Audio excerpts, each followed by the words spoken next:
Welcome to my channel. ಇವತ್ತಿನ tarot ರೀಡಿಂಗ್ಗೆ ಸ್ವಾಗತ. ಇವತ್ತಿನ ಟಾಪಿಕ್ ಏನಂದರೆ, ನೀವು ಮುಂಬರುವ ದಿನಗಳಲ್ಲಿ ಇವಾಗ ಬರುತ್ತಲ್ಲ, ಇವತ್ತಿನಿಂದ ಮುಂದೆ ಇನ್ನು ನಿಮ್ಮ ಪ್ರೀತಿಯಲ್ಲಿ ಈ ವಾರದಲ್ಲಿ, ಮುಂದಿನ ವಾರಗಳಲ್ಲಿ, ಮುಂದಿನ ದಿನಗಳಲ್ಲಿ ನಿಮ್ಮ ಲವ್ ಲೈಫಲ್ಲಿ ಬರುವಂಥ ಚಾಲೆಂಜಸ್ ಏನು ಅನ್ನೋದೇ ಇವತ್ತಿನ ಟಾಪಿಕ್. ನೋಡುವಂಥ ನನ್ನ ವ್ಯೂವರ್ಸ್ ಅವರ ಲವ್ ಲೈಫಲ್ಲಿ ಬರುವಂಥ ಚಾಲೆಂಜಸ್ ಯಾವುದು? ನೋಡುವಂಥ ನನ್ನ ವ್ಯೂವರ್ಸ್ ಅವರ ಲವ್ ಲೈಫಲ್ಲಿ ಬರುವಂಥ ಚಾಲೆಂಜಸ್ ಯಾವುದು? ಸೊ ಕಾರ್ಡ್ಸು ಶಫಲ್ ಮಾಡಿದ್ದಾಯಿತು. ಇದೊಂದು ಜನರಲ್ ಟ್ಯಾರೆಟ್ ರೀಡಿಂಗ್ ಅಷ್ಟೇ. ನಿಮ್ಗೆ ಎಷ್ಟು ರೆಸನೇಟ್ ಆದರೆ ಅಷ್ಟು ತಗೊಳ್ಳಿ. ಸೊ ನನ್ನ ಚಾನಲನ್ನು ಯಾರೆಲ್ಲ ಲೈಕ್ ಮಾಡಿಲ್ಲ, ಶೇರ್ ಮಾಡಿ, ಸಬ್ಸ್ಕ್ರೈಬ್ ಮಾಡಿ. ಸೊ ಇದು ಒಂದು ನಿಮ್ಗೆ ಎಷ್ಟು ರೆಸನೇಟ್ ಆದರೆ ಅಷ್ಟು ತಗೊಳ್ಳಿ ಅಷ್ಟೇ ಈ ವಿಡಿಯೋನ. ಅದರ್ವೈಸ್ ಈ ವಿಡಿಯೋನ ನೀವು ಸ್ಕಿಪ್ ಮಾಡ್ಬೋದು.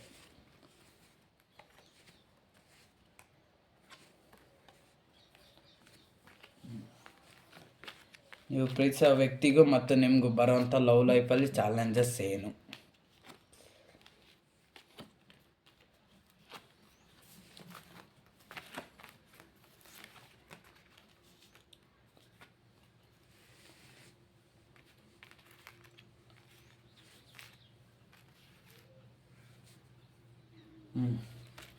ಫಸ್ಟ್ ಚಾಲೆಂಜಸ್ ಏನು ಅಂದರೆ,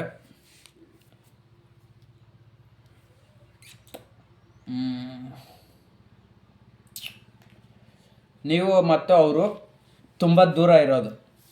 ಸೊ ಇದು ಫಸ್ಟ್ ಚಾಲೆಂಜ್.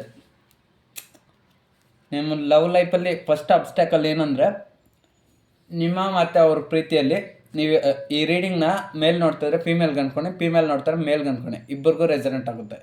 ಹುಡುಗ ನೋಡ್ತಿದ್ರೆ ಹುಡುಗಿಗೆ ಅಂದ್ಕೊಳ್ಳಿ, ಹುಡುಗಿ ನೋಡ್ತಿದ್ರೆ ಹುಡುಗನಿಗೆ ಅಂದ್ಕೊಳ್ಳಿ, ರೆಸನೆಂಟ್ ಆಗುತ್ತೆ. ಸೊ ಫಸ್ಟು ಅಬ್ಸ್ಟೆಕಲ್ ಏನಂದರೆ, ನಿಮ್ಮ ಪ್ರೀತಿಯಲ್ಲಿ knight of cups tarot card ಬಂದಿರೋದ್ರಿಂದ ನೀವು ಪ್ರೀತಿಸುವಂಥ ವ್ಯಕ್ತಿ ನೀವಿಬ್ಬರು ತುಂಬ ದೂರ ಇರೋದೇ ಇಲ್ಲಿ ಫಸ್ಟ್ ಪ್ರಾಬ್ಲಮ್. ನೀವು ಮತ್ತು ಅವರು ಕಾಲ್ ಅಥವಾ ಮೆಸೇಜು ಕಾನ್ವರ್ಸೇಷನ್ನು ನಿಮ್ಮಿಬ್ಬರ ಮಧ್ಯೆ ಮಾತುಕತೆ, ನಿಮ್ಮಿಬ್ಬರ ಮಧ್ಯೆ ಪ್ರೀತಿ ಚೆನ್ನಾಗಿ ಬೆಳೀತಾ ಇದ್ರೆ ಯಾವುದೇ ಪ್ರಾಬ್ಲಮ್ ಇರಲ್ಲ. ಸೆಕೆಂಡ್ ಚಾಲೆಂಜ್ ಏನಂದರೆ, ನೀವು ಮತ್ತು ಅವರು ಡಿಫ್ರೆನ್ಸ್ ಇರೋದು. Age, caste, culture difference, family, financial incomes, careers, job, ಮತ್ತು ನೀವು ವರ್ಕ್ ಮಾಡೋ ಪ್ಲೇಸ್ ಡಿಫಿಕಲ್ಟು, ವರ್ಕ್ ಮಾಡೋ ಪ್ಲೇಸ್ ಡಿಫಿಕಲ್ಟು, ಅಥವಾ ಅವರು ಒಂದು ಊರಲ್ಲಿರ್ಬೋದು, ನೀವು ಒಂದು ಊರಲ್ಲಿರ್ಬೋದು. ಇದೆಲ್ಲ ಡಿಫಿಕಲ್ಟೀಸು. ಇನ್ನೊಂದು ಡಿಫಿಕಲ್ಟ್ ಏನಂದರೆ ಸೊಸೈಟಿ ಪ್ರಾಬ್ಲಮ್. ಸೊ ಇದು ಅಥವಾ ಫ್ಯಾಮಿಲಿ ಪ್ರಾಬ್ಲಮ್ಸು, ಇದು ಅಬ್ಸ್ಟೆಕಲ್ಲೇ. ಸೊ ನಿಮ್ಮ ಲವ್ ಲೈಫಲ್ಲಿ ಇದು ಕೂಡ ಒಂಥರ ಚಾಲೆಂಜ್. ಇನ್ನೊಂದು ಚಾಲೆಂಜ್ ಏನಂದರೆ, ನಿಮಗೂ ಮತ್ತು ಅವ್ರಿಗೂ ಅತಿಯಾದ ಪ್ರೀತಿ ಇರೋದು. ಬಟ್ ಆದರೆ ಆ ಪ್ರೀತಿ ಅನ್ನೋದು ಒಬ್ಬರಿನಿಂದ ಒಬ್ಬರು ನೀವು ದೂರ ಇರೋದು.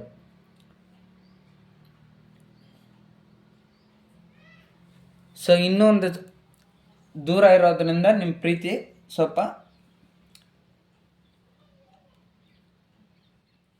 ಮಿಸ್ಅಂಡರ್ಸ್ಟ್ಯಾಂಡಿಂಗ್ಸು, ಮಿಸ್ಕಮ್ಯುನಿಕೇಷನ್ಸು, ಮತ್ತು ನೀವು ಏನಾದರೂ ಸಪ್ರೇಷನ್ನು ಮತ್ತು ಲಾಂಗ್ ಡಿಸ್ಟೆನ್ಸಲ್ಲಿರ್ಬೋದು. ಸೊ ನೀವು ಪ್ರೀತಿಯಲ್ಲಿ ಯಾವುದೇ ಭಯ ಪಡಬೇಕಂತ ಅವಶ್ಯಕತೆ ಇಲ್ಲ. ಯಾಕಂದರೆ ಸ್ಟಾರ್ ಟ್ಯಾರೋಟ್ ಕಾರ್ಡ್ ಬಂದಿರೋದ್ರಿಂದ ನೀವು ನಿಮ್ಮ ಪ್ರೀತಿಯಲ್ಲಿ ಭರವಸೆ, ನಂಬಿಕೆನ ಇಡ್ಬೋದು. Page of cups tarot card ಇರೋದ್ರಿಂದ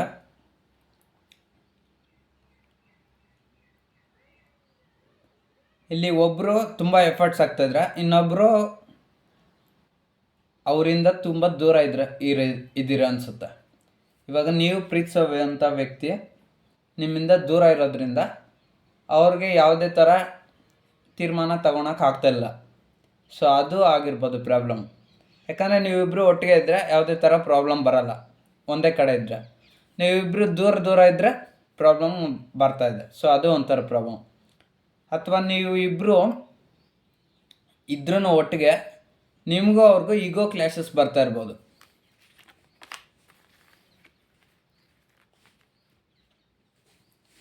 ಕ್ವೀನ್ ಆಫ್ ಸಾರ್ಡ್ಸ್ ಟ್ಯಾರೋಟ್ ಕಾರ್ಡ್ ಬಂದಿರೋದ್ರಿಂದ ನೀವು ಮತ್ತು ಅವರು ಯಾರಾದರೂ ಆಗಲಿ ಎಫರ್ಟ್ಸ್ ಆಗ್ತಾನೆ ಇದ್ದೀರ ಬುದ್ಧಿವಂತಿಕೆಯಿಂದ. ಬಟ್ ಆದರೆ ಕೆಲವೊಂದು ಪ್ರಾಬ್ಲಮ್ಸಿಂದ ನೀವು ಪ್ರೀತಿ ಒಂದಾಗ್ತಾಯಿಲ್ಲ. ಮತ್ತು ನೀವು ನಿಮ್ಮ ಪ್ರೀತಿಯಲ್ಲಿ ಯಾಕೆ ಇನ್ನೂ ಒಂದು ತೊಂದರೆ ಬರ್ತದೆ ಅಂದರೆ ನಿಮಗೆ ಒಂದು ನ್ಯಾಯ ಅನ್ನೋದು ಬೇಕು. ಅದು ಮದುವೆ ಆಗಿರ್ಬೋದು, ಕಮಿಟ್ಮೆಂಟ್ ಆಗಿರ್ಬೋದು, ಅಥವಾ ಕಾಲ್ ಆರ್ ಮೆಸೇಜ್ ಕಮ್ಯುನಿಕೇಷನ್. ಸೊ ಈ ಥರ ಯಾವುದೇ ಒಂದು ಇದಾಗಿರ್ಬೋದು, ನಿಮಗೊಂದು ಹಠ ಇರ್ಬೋದು, ಅವ್ರನಿಂದ ಫೋನ್ ಬರಲಿ, ಮೆಸೇಜ್ ಬರಲಿ, ಅಥವಾ ಕಾಲ್ ಬರಲಿ. ಸೊ ಈ ಥರ ಒಂದು ಹಠ ಇರೋದ್ರಿಂದ ನಿಮಗೆ ನ್ಯಾಯ ಬೇಕು ಅನ್ನೋದ್ರಿಂದ ನೀವು ಅವರಿಂದ ದೂರ ಇರ್ಬೋದು. ಅವರೇ ಮಾಡಲಿ ಫೋನು, ಕಾಲು, ಮೆಸೇಜು, ಅಥವಾ ಕಮ್ಯುನಿಕೇಷನ್, ಎಂಗೇಜ್ಮೆಂಟು, ಪ್ರಪೋಸು, ಈ ಥರ ಯಾವುದಾದ್ರೂ ಎಕ್ಸ್ಪೆಕ್ಟೇಷನ್ಸ್ ಇರೋದ್ರಿಂದ ಇದು ಕೂಡ ಒಂದು ನಿಮ್ಮ ಲವ್ ಲೈಫಲ್ಲಿ ಚಾಲೆಂಜ್ ಆಗಿರ್ಬೋದು. ಮತ್ತು ನಿಮಗೂ ನೀವು ಪ್ರೀತಿಸೋಂಥ ವ್ಯಕ್ತಿಗೂ ತುಂಬ ಸೀಕ್ರೆಟ್ಸ್ ಅನ್ನೋದಿದೆ.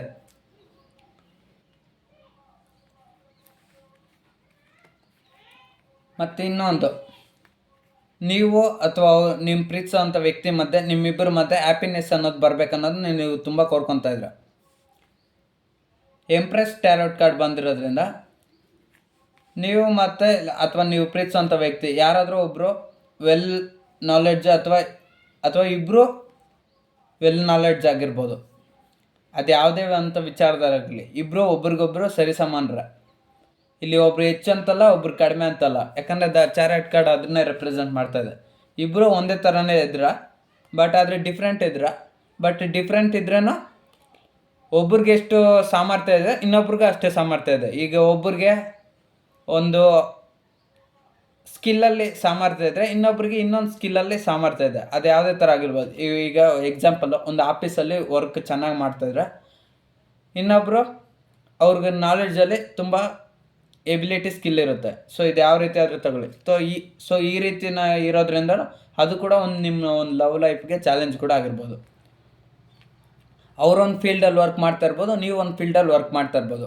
ಸೊ ಇದು ಕೂಡ ನೀವು ಒಂದು ಪ್ರೀತಿನ ದೂರ ಆಗೋದಕ್ಕೆ ಇದು ಕೂಡ ಒಂಥರ ಕಾರಣನೇ.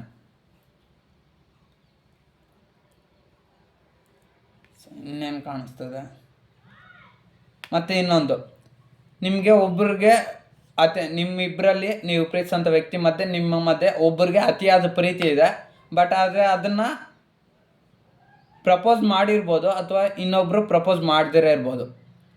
ಸೊ ಯಾರೋ ಒಬ್ರು ಪ್ರಪೋಸ್ ಮಾಡಿರೋ, ಬಟ್ ಒಬ್ಬರನ್ನ ಕಂಡ್ರೆ ಒಬ್ರಿಗೆ ತುಂಬ ಪ್ರೀತಿ ಇದೆ. 9 ಆಫ್ ಕಪ್ಸ್ ಟ್ಯಾರೋಟ್ ಕಾರ್ಡ್ ಬಂದಿರೋದ್ರಿಂದ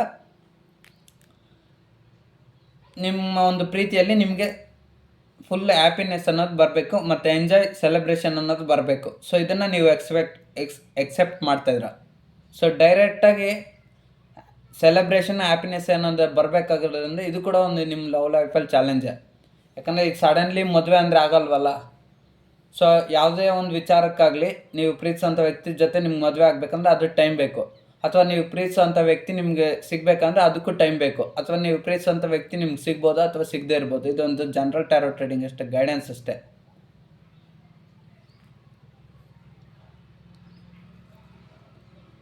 ಸೊ ನೀವು ಎಷ್ಟು ಕೆಲವರು ಪ್ರೀತಿಗೋಸ್ಕರ ತುಂಬ ಎಫರ್ಟ್ಸ್ ಹಾಕ್ತೀರ, ಬಟ್ ಆದರೆ ಯಾವುದೋ ಒಂದು ಸ್ವಲ್ಪ ಕಾರಣಗಳಿಂದ ಅವ್ರು ನಿಮ್ಮಿಂದ ದೂರ ಆಗಿಬಿಡ್ತಾರೆ. ಈಗ ನೀವು ಪ್ರೀತಿಸೋಂಥ ವ್ಯಕ್ತಿಗೆ ನೀವು ನಿಮ್ಮನ್ನು ಕಂಡ್ರೆ ತುಂಬ ಇಷ್ಟ ಇರುತ್ತೆ, ಬಟ್ ಅವ್ರ ಫ್ಯಾಮಿಲಿಯಲ್ಲಿ ಒಪ್ಪಿಲ್ಲ ಅಂತೇಳ್ಬಿಟ್ಟು ಅವ್ರ ಫ್ಯಾಮ್ಲಿಗೋಸ್ಕರ ನಿಮ್ಮನ್ನು ದೂರ ಮಾಡ್ಕೊಂಬಿಡ್ತಾರೆ. ಅಥವಾ ನೀವು ನಿಮ್ಮ ಫ್ಯಾಮ್ಲಿಯಲ್ಲಿ ಅವ್ರನ್ನ ಒಪ್ತಾ ಇಲ್ಲ ಅಂತೇಳ್ಬಿಟ್ಟು ನೀವು ಅವ್ರನ್ನ ದೂರ ಬಂದುಬಿಡ್ತೀರ. ಅಥವಾ ನಿಮ್ಗೆ ಯಾವುದೋ ಫಸ್ಟ್ ಒಬ್ಬರನ್ನ ಲವ್ ಮಾಡಿರ್ತೀರ, ಅವ್ರು ನಿಮಗೆ ಕೈ ಕೊಟ್ಟಿರ್ತಾರೆ, ಮತ್ತು ಅದೇ ಥರ ಈ ವ್ಯಕ್ತಿನೂ ಅದೇ ರೀತಿ ಮಾಡ್ತಾರಂತ ನೀವು ಅವರಿಂದ ದೂರ ಬಂದುಬಿಟ್ಟಿರ್ತೀರ. ಇವ್ರನಿಂದನೂ ನಿಮ್ಗೆ ಅದೇ ಥರ ಮೋಸ ಆಗ್ಬೋದೇನೋ ಅಂತ. ಅಥವಾ ಒಂದು 2-3 ಲವ್ ಬ್ರೇಕಪ್ ಆಗಿರ್ಬೋದು. ಸೊ ಈ ಥರ ಇವತ್ತಿನ ಕಾಲದ ಸಿಚುಯೇಷನ್ ನೋಡಿ ನಿಮ್ಗೆ ಭಯ ಬಂದಿರ್ಬೋದು.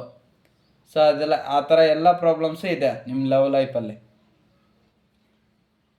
ಸೊ ಪ್ರೀತಿ ಅನ್ನೋದು ಖಂಡಿತ ಇದೆ, ಬಟ್ ಆದರೆ ಇಲ್ಲಿ ನೀವು ಪ್ರೀತಿಸೋಂಥ ವ್ಯಕ್ತಿಗೂ ಮತ್ತು ನಿಮಗೂ ತುಂಬ ಡಿಫ್ರೆನ್ಸ್ ಒಂದಿದೆ. ಮತ್ತು ನಿಮ್ಮಲ್ಲಿ ತುಂಬ ಶಕ್ತಿ ಸಾಮರ್ಥ್ಯಗಳು, ಸೀಕ್ರೆಟ್ಸ್ ಅಡಗಿದೆ, ಮತ್ತು ಅವರಲ್ಲೂ ಅಷ್ಟೇ ಶಕ್ತಿ ಸಾಮರ್ಥ್ಯಗಳು, ಸೀಕ್ರೆಟ್ಸ್ ಅಡಗಿದೆ.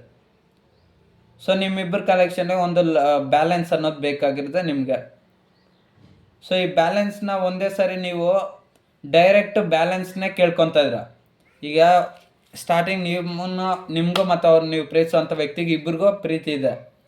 ಈಗ ಒಂದೇ ದಿವಸಕ್ಕೆ ಪ್ರೀತಿ ಅನ್ನೋದು ಸಕ್ಸಸ್ ಆಗಲ್ಲ. ಅಥವಾ ಒಂದು 6 ತಿಂಗಳಿಗೆ ಲವ್ ಮಾಡಿಕೊಂಡ್ರೆ 6 ತಿಂಗಳಿಗೆ ಮ್ಯಾರೇಜ್ ಆಗ್ತದೆ. ಕೆಲವ್ರಿಗೆ ಆಗ್ತದೆ, ಕೆಲವ್ರಿಗೆ ಲೇಟ್ ಆಗ್ತದೆ. ಕೆಲವ್ರಿಗೆ 6 ವರ್ಷ ಮದುವೆ ಆಗ್ಬೋದು, ಅಥವಾ 2 ವರ್ಷಕ್ಕೆ ಮದುವೆ ಆಗ್ಬೋದು ಲವ್ ಮಾಡಿಕೊಂಡು. ಅಥವಾ ಕೆಲವರು 9 ತಿಂಗಳು ಲವ್ ಮಾಡಿ ಇನ್ನೊಂದು 9 ವರ್ಷಕ್ಕೆ ಮದುವೆ ಆಗ್ಬೋದು.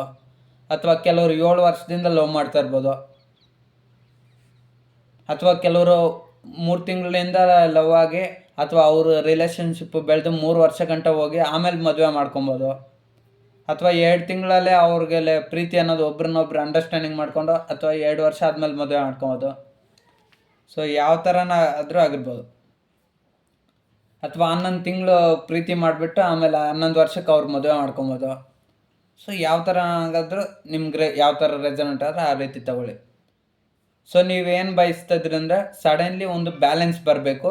ಇವಾಗ ನೀವು ಪ್ರೀತಿಸಿದ್ರೆ 1 ವರ್ಷ, ಸೊ ಆ ವ್ಯಕ್ತಿಯಿಂದ ಸಡನ್ಲಾಗಿ ಕಾಲ್ ಬರಬೇಕು, ಸಡನ್ನಾಗಿ ಮೆಸೇಜ್ ಬರಬೇಕು.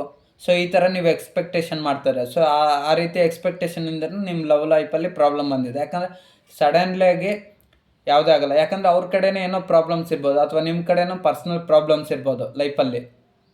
ಸೊ ಆ ಒಂದು ಪ್ರಾಬ್ಲಮ್ಸ್ನಿಂದ ನೀವಿಬ್ಬರು ದೂರ ಆಗಿಬಿಟ್ಟಿದ್ರ.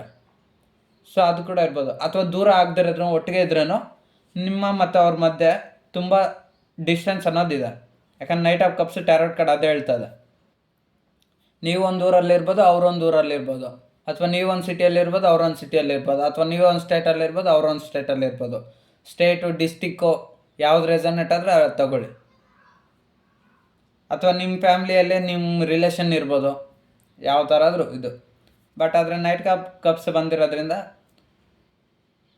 ಅವ್ರಿಗೆ ಪ್ರೀತಿ ಇದೆ, ನಿಮಗೂ ಪ್ರೀತಿ ಇದೆ. ಸೊ ನಿಮಗೆ ಪ್ರೀತಿನ ಕೊಡಬೇಕಂತ ಅವ್ರಿಗೆ ಕಾಯ್ತಾ ಇದ್ದಾರೆ, ನೀವು ಅಷ್ಟೇ ನಿಮ್ಮ ಪ್ರೀತಿನ ಅವ್ರಿಗೆ ಕೊಡ್ಬೇಕಂತ ಕಾಯ್ತಾ ಇದ್ದಾರೆ. ಸೊ ಇದಕ್ಕೊಂದೇ ಸೊಲ್ಯೂಷನ್ ಏನಂದರೆ, ನೀವು ನಿಮ್ಮ ಪ್ರೀತಿನ ಉಳಿಸ್ಕೊಳಕ್ಕೆ ಟ್ರೈ ಮಾಡಿ, ಅವರು ಅವ್ರ ಪ್ರೀತಿನ ಉಳಿಸ್ಕೊಳಕ್ಕೆ ಟ್ರೈ ಮಾಡ್ತಾರೆ. ಬಟ್ ಆದರೆ ಸಡನ್ಲಿ ಚೇಂಜಸ್ ಬರ್ಬೇಕನ್ನೋದನ್ನ ಸ್ಟಾಪ್ ಮಾಡಿ. ಸ್ವಲ್ಪ ಹೊತ್ತು ಅವ್ರಿಗೋಸ್ಕರ ಟೈಮ್ ಕೊಡಿ, ಅವ್ರು ಸರಿ ಹೋಗ್ಬೋದು. ಅದೇ ಟೈಮ್ ಕೊಡೋದು ನಿಮ್ಮ ನಿರ್ಧಾರ. ಅವ್ರಿಗೆ ಟೈಮ್ ಕೊಡಬೇಕಾ ಬೇಡ ಅನ್ನೋದು ನಿಮ್ಮೊಂದು ನಿರ್ಧಾರ. ಅವ್ರಿಗೆ ನೀವು ಪ್ರೀತಿಸೋಂಥ ವ್ಯಕ್ತಿಗೆ ಟೈಮ್ ಕೊಡಬೇಕಾ ಬೇಡ ಅನ್ನೋದು ನಿಮ್ಮ ಡಿಸಿಷನ್ನು. ಟೈಮ್ ಕೊಡೋದಾದರೆ ಟೈಮ್ ಕೊಡಿ, ಅಥವಾ ಅವ್ರನ್ನ ಸರಿ ಮಾಡ್ಕೊಳ್ಳೋದಾದರೆ ಸರಿ ಮಾಡ್ಕೊಳ್ಳಿ. ಆದರೆ ಅವ್ರು ನಿಮ್ಮಿಬ್ಬರಿಗೂ ಒಬ್ರನ್ನ ಕಂಡ್ರೆ ಒಬ್ರಿಗೆ ಪ್ರೀತಿ ಅನ್ನೋದಿದೆ ಅಷ್ಟೆ. ಸೊ ಇದೇ ಇವತ್ತಿನ ಪ್ರಾಬ್ಲಮ್ಸು, ಚಾಲೆಂಜಸ್ಸು. ನಿಮಗೂ ಅವ್ರಿಗೂ ತುಂಬ ಡಿಫ್ರೆನ್ಸ್ ಇದೆ ಮತ್ತು ಸೀಕ್ರೆಟ್ಸ್ ಇದೆ. ಮತ್ತು ಅವರು ಒಂದು ಆ್ಯಟಿಟ್ಯೂಡು, ಅವರೊಂದು ಸ್ಟೈಲು, ಅವರೊಂದು ಕ್ಯಾರೆಕ್ಟರ್ಸು, ಅವರೊಂದು ನಾಲೆಡ್ಜು, ಅವರೊಂದು ಇದು ಫುಲ್ ಡಿಫ್ರೆಂಟ್ ಇದೆ. ಮತ್ತು ನಿಮ್ಮೊಂದು ಕ್ಯಾರೆಕ್ಟರಿಸ್ಟಿಕ್ಸು, ಲೈಫ್ ಸ್ಟೈಲು, ಮತ್ತು ನಿಮ್ಮೊಂದು ಜೀವನ ಶೈಲಿ, ನೀವು ಬದುಕುವಂಥ ವಿಧಾನ, ನಿಮ್ಮೊಂದು ಡ್ರೆಸ್ಸಿಂಗ್ ಸ್ಟೈಲು ಎಲ್ಲ ತುಂಬ ಡಿಫ್ರೆಂಟ್ ಇದೆ. ಸೊ ಇಲ್ಲಿ queen of swords tarot card ಅದೇ ಹೇಳ್ತದೆ. ಅಲ್ಲಿ ಒಬ್ಬ ಲೇಡಿ ಕತ್ತಿ ಇಟ್ಕೊಂಡು ಕೂತ್ಕೊಂಡಿದ್ದಾರೆ. ಸೊ ಅದೇ ರೀತಿ ಅವ್ರ ಲೈಫ್ ಕೂಡ ಅಷ್ಟೇ ಡಿಫ್ರೆಂಟ್ ಇದೆ.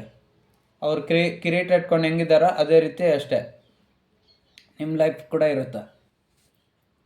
ಸೊ ಇದು ಇವತ್ತಿನ ರೀಡಿಂಗು. ಸೊ ಸಡನ್ಲಿ ಈ ಪ್ರೀತಿಯಲ್ಲಿ ಚಾಲೆಂಜ್ ಏನು ಅಂದರೆ, ಅಷ್ಟು ಬೇಗ ಅನ್ನೋದು ನಿಮ್ಮ ಒಂದು ಪ್ರೀತಿಯಲ್ಲಿ ನ್ಯಾಯ ಅನ್ನೋದು ಸಿಗಲ್ಲ. ಅದು ಟೈಮ್ ತಗೊಳುತ್ತೆ. ಸೊ ನೀವು ಸಡನ್ಲಿ ಎಕ್ಸ್ಪೆಕ್ಟ್ ಮಾಡೋದೇ ಒಂದು ಚಾಲೆಂಜ್ ಅಷ್ಟೇ ನಿಮಗೆ. ಸೊ ನೀವು ಅವ್ರಿಗೆ ಟೈಮ್ ಕೊಟ್ಟು ನೋಡಿ. ಈ ಪ್ರೀತಿಯಲ್ಲಿ ಸ್ವಲ್ಪ ಟೈಮ್ ಕೊಟ್ಟು ಈ ಪ್ರೀತಿಯಲ್ಲಿ ಟೈಮ್ ಕೊಟ್ಟರೆ ಸರಿ ಹೋಗುತ್ತಾ ಅಂತ ನೀವು ಟೈಮ್ ಕೊಟ್ಟು ನೋಡಿ, ಆಮೇಲೆ ನೀವು ಡಿಸಿಷನ್ ತಗೊಳ್ಳಿ. ಅವ್ರು ಟೈಮ್ ಕೊಡಬೇಕಾ ಬೇಡವಾ, ಇದೆಲ್ಲ ನಿಮ್ಗೊಂದು ಚಾಲೆಂಜೇ. ಸೊ ನಿಮಗೆ ನಿಮ್ಮ ಪ್ರೀತಿ ಉಳಿಸ್ಕೊಬೇಕಾದ್ರೆ ನಿಮ್ಮೊಂದು ನಿರ್ಧಾರಕ್ಕೆ ಬಿಟ್ಟಿದ್ದಷ್ಟೆ. ನಿಮ್ಗೆ ಅವ್ರು ಬೇಕಾದರೆ ನಿಜವಾಗ್ಲೂ ಇದು ಒಂದು ಚಾಲೆಂಜ್ ಐತೆ.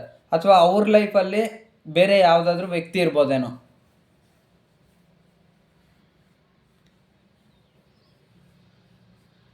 ಅಥವಾ ಅವ್ರ ಮನೆಯಲ್ಲಿ ಅವ್ರಿಗೆ ಬೇರೆ ಕಡೆಯಿಂದ ಸಂಬಂಧಗಳು ಬರ್ತಾ ಇರ್ಬೋದು. ಪ್ರಪೋಸಸ್ ಅಥವಾ ಮ್ಯಾರೇಜ್ ಸಂಬಂಧಗಳು, ಎಂಗೇಜ್ಮೆಂಟ್ ನಡೆಸ್ತಾ ಇರ್ಬೋದು, ನಿಶ್ಚಿತಾರ್ಥಗಳು ಮಾಡ್ತಾ ಇರ್ಬೋದು. ಅಥವಾ ಅವ್ರ ಮನೆಯಲ್ಲಿ ಬೇರೆ ಕಡೆಯಿಂದ ಅವ್ರಿಗೆ ಏಜ್ ಆಗಿರ್ಬೋದು, ಹುಡುಗಿ ಕಡೆ ಅವ್ರಿಗೆ, ಅಥವಾ ಹುಡುಗನ ಕಡೆ ಏಜ್ ಆಗಿರ್ಬೋದು. ಅವ್ರ ಮನೇಲಿ ಅವ್ರ ಕಡೆ ಬೇರೆಯವ್ರನ್ನ ಹೆಣ್ಣು ಗಂಡು ನೋಡ್ತಾ ಇರ್ಬೋದು. ಸೊ ಆ ಒಂದು ಕಾರಣಗಳಿಂದನೂ ಅವ್ರ ಫ್ಯಾಮ್ಲಿ ಅವ್ರು ಒಪ್ಪದಿರೋದಕ್ಕೆ ನಿಮ್ಮನ್ನು ಸ್ವಲ್ಪ ದೂರ ಮಾಡ್ಕೊಂಡಿರ್ಬೋದು. ನೀವು ಅದನ್ನು ತಲೆ ಕೆಡಿಸ್ಕೊಂಡು ನೀವು ಅವ್ರನಿಂದ ದೂರ ಆಗಿರ್ಬೋದು. ಇದು ಹುಡುಗನಿಗೂ ರೆಸನೇಟ್ ಆಗುತ್ತೆ, ಹುಡುಗಿಗೂ ರೆಸನೇಟ್ ಆಗುತ್ತೆ. ಯಾವ ರೀತಿ ಆದರೆ ಆ ರೀತಿ ತಗೊಳ್ಳಿ. ಸೊ ನಿಮ್ಗೆ ನಿಜವಾಗ್ಲೂ ಅವ್ರ ಮೇಲೆ ಪ್ರೀತಿ ಇದ್ದರೆ, ಅಥವಾ ನಿಮ್ಗೆ ಅವ್ರ ಮೇಲೆ ನಿಜವಾಗ್ಲೂ ಪ್ರೀತಿ ಇದ್ದರೆ, ನಿಮ್ಮ ಪ್ರೀತಿನ ಆದಷ್ಟು ಉಳಿಸ್ಕೊಳಕ್ಕೆ ಟ್ರೈ ಮಾಡಿ. ನಿಮ್ಮ ಪ್ರೀತಿ ಸಿಗಲೇಬೇಕಂತ ದೇವ್ರು ಬರ್ದಿದ್ರೆ ಹಣೆ ಬರದಲ್ಲಿ ಖಂಡಿತ ನಿಮಗೆ ಸಿಗುತ್ತೆ. ಪ್ರಯತ್ನ ಅನ್ನೋದು ಮಾಡಬೇಕಾದನ್ನು ನಿಮ್ಮ ಕರ್ತವ್ಯ. ಸೊ ಪ್ರಯತ್ನ ಅನ್ನೋದು ಮಾಡಿ. ಇಲ್ಲ ಬೇಡ ಪ್ರಯತ್ನ ಮಾಡಿದರೂ ಸಿಗಲ್ಲ ಅನ್ನೋದಿದ್ರೆ ಸೊ ನಿಮ್ಮ ಇಷ್ಟ. ಈ ಪ್ರೀತಿನ ಬಿಡೋದು ಹಿಡಿದಿಟ್ಕೊಳ್ಳೋದು ನಿಮ್ಮ ಒಂದು ನಿರ್ಧಾರ ಅಷ್ಟೇ. ಸೊ ನಿಮ್ಮ ಲವ್ ಲೈಫಲ್ಲಂತೂ ಖಂಡಿತ ಚಾಲೆಂಜ್ ಅನ್ನೋದು ಇದ್ದೇ ಇದೆ. ಫುಲ್ ಡಿಫ್ರೆನ್ಸ್ ಐತೆ, ಒಬ್ರಿಗೊಬ್ರು ಬಿಗ್ ಡಿಫ್ರೆನ್ಸ್ ಐತೆ. ಒಬ್ರು ಆವ್ರೇಜ್ ಆದರೆ ಇನ್ನೊಬ್ರು ಐ, ಅಥವಾ ಇನ್ನೊಬ್ರು ಐ ಆದರೆ ಇನ್ನೊಬ್ರು ಆವ್ರೇಜ್. ಲೋ ಅಂತೇನಿಲ್ಲ, ಅಥವಾ ಇಬ್ಬರು ಐ ಆಗಿರ್ಬೋದು, ಐ ಸ್ಟ್ಯಾಂಡರ್ಡ್ಸ್ ಇರ್ಬೋದು, ಅಥವಾ ಇಬ್ಬರು ಲೋ ಸ್ಟ್ಯಾಂಡರ್ಡ್ ಅನ್ನೋದು ಇಲ್ಲಿ ಇಲ್ವೇ ಇಲ್ಲ. ಯಾಕಂದರೆ queen of swords tarot card, high priestess ಮತ್ತು ಸನ್ನು ಎಂಪ್ರೆಸ್ ಟ್ಯಾರೋಟ್ ಕಾರ್ಡ್ ಬಂದಿರೋದ್ರಿಂದ ಇಬ್ಬರು ಪವರ್ಫುಲ್ ವ್ಯಕ್ತಿಗಳೇ. ನೀವು ಪ್ರೀತಿಸೋಂಥವ್ರು ಪವರ್ಫುಲ್ಲೇ, ನೀವು ಪವರ್ಫುಲ್ಲೇ. ಗುಣದಲ್ಲಾಗಿರ್ಬೋದು, ಅಥವಾ ಕ್ಯಾರೆಕ್ಟರಿಸ್ಟಿಕ್ಸ್ ಆಗಿರ್ಬೋದು, ಅಥವಾ ಆ್ಯಟಿಟ್ಯೂಡಲ್ಲಾಗಿರ್ಬೋದು, ಅಥವಾ ಫೈನಾನ್ಷಿಯಲ್ ಕಂಡೀಷನಲ್ಲಾಗಿರ್ಬೋದು, ಅಥವಾ ಆಸ್ತಿ ವಿಚಾರದಲ್ಲಾಗಿರ್ಬೋದು, ಅಥವಾ ಅಂತಸ್ತಲ್ಲಾಗಿರ್ಬೋದು, ಎಲ್ಲ ವಿಚಾರದಲ್ಲೂ ಅಷ್ಟೇ ಇಬ್ಬರು ಸರಿಸಮಾನರಾಗೇ ಇದ್ರೆ, ಅಥವಾ ಅವ್ರು ಸ್ವಲ್ಪ ಜಾಸ್ತಿ ಒಂದು ಆಸ್ತಿ ಇರ್ಬೋದು, ಅಥವಾ ನಿಮಗೆ ಒಂದು ಆವ್ರೇಜ್ ಆಸ್ತಿ ಇರ್ಬೋದು, ಅದು ಯಾವುದೇ ಥರ ವಿಚಾರದಲ್ಲಾಗಿದೆ, ಇವೆಲ್ಲ ಒಂದು ಚಾಲೆಂಜಸ್ ಅಷ್ಟೇ. ಸೊ ಇದು ಇವತ್ತಿನ ರೀಡಿಂಗು. ನಿಮ್ಗೆ ಎಷ್ಟು ರೆಸನೇಟ್ ಆದರೆ ಅಷ್ಟು ತೊಗೊಳ್ಳಿ. ನಿಮ್ಮ ಲವ್ ಲೈಫಲ್ಲಂತೂ ಖಂಡಿತ ಚಾಲೆಂಜ್ ಇದೆ. ವೆಯ್ಟ್ ಮಾಡಬೇಕು, ಮೂವ್ ಆಗಬೇಕನ್ನೋದು ನಿಮ್ಮ ಒಂದು ನಿರ್ಧಾರ. ಇದು ಕೂಡ ಒಂದು ಚಾಲೆಂಜೇ. ಸೊ ನಿಮ್ಮ ಪ್ರೀತಿನ ಉಳಿಸ್ಕೊಬೇಕಾ ಬೇಡವನ್ನೋದು ಅದು ಕೂಡ ಒಂದು ಚಾಲೆಂಜೇ. ಬರುವಂಥ ಮುಂಬರೋ ದಿನಗಳಲ್ಲಿ ಉಳಿಸ್ಕೊಬೇಕಾ, ಅವ್ರ ಹತ್ರ ಹೋಗ್ಬೇಕಾ, ಮತ್ತೆ ಪ್ರೀತಿನ ಸರಿ ಮಾಡ್ಕೊಬೇಕಾ, ಇದೆಲ್ಲ ಒಂದು ಚಾಲೆಂಜೇ. ಸೊ ಏನು ಮಾಡ್ಬೇಕನ್ನೋದು ನಿಮ್ಮ ನಿರ್ಧಾರ. ಸೊ ಇಲ್ಲೆಲ್ಲೂ ಓವರ್ ಥಿಂಕಿಂಗ್ ಅನ್ನೋದು ಬರ್ತಾಯಿಲ್ಲ. ನೀವು ಕಾಮಾಗಿ ಕೂತ್ಕೊಂಡು ಸ್ಟಕ್ ಸಿಚುವೇಷನಿಂದ ಹೊರಗಡೆ ಬಂದು ನೀವು ಎಲ್ಲ ಪ್ರಾಬ್ಲಮ್ಸ್ನ ಸಾಲ್ವ್ ಮಾಡ್ಕೊಂಡಿದ್ದೀರ. ಬಟ್ ಓವರ್ ಥಿಂಕಿಂಗ್ ಮಾಡೋಕ್ಕೆ ಹೋಗಬೇಡಿ. ಎಷ್ಟಾದರೆ ಅಷ್ಟು ಸಿಂಪಲ್ಲಾಗಿ ಕಾಂಪ್ಲಿಕೇಶನ್ ಇಲ್ದಿರ ಈಸಿಯಾಗಿ ಸಾಲ್ವ್ ಮಾಡ್ಕೊಳ್ಳಿ ಅಷ್ಟೇ. ಸೊ ಇದು ಇವತ್ತಿನ ರೀಡಿಂಗು. ನಾನು ಈ ರೀಡಿಂಗ್ನ ಇಲ್ಲಿಗೆ ಏನು ಮಾಡ್ತಾಯಿದ್ದೀನಿ. ನಿಮಗೆಲ್ಲ ಎಷ್ಟು ರೆಸನೇಟ್ ಆದರೆ ಅಷ್ಟು ತಗೊಳ್ಳಿ. ನನ್ನ ಚಾನೆಲ್ ಇನ್ನೂ ಯಾರೆಲ್ಲ ಲೈಕ್ ಮಾಡಿಲ್ಲ, ಶೇರ್ ಮಾಡಿಲ್ಲ, ಸಬ್ಸ್ಕ್ರೈಬ್ ಮಾಡಿ.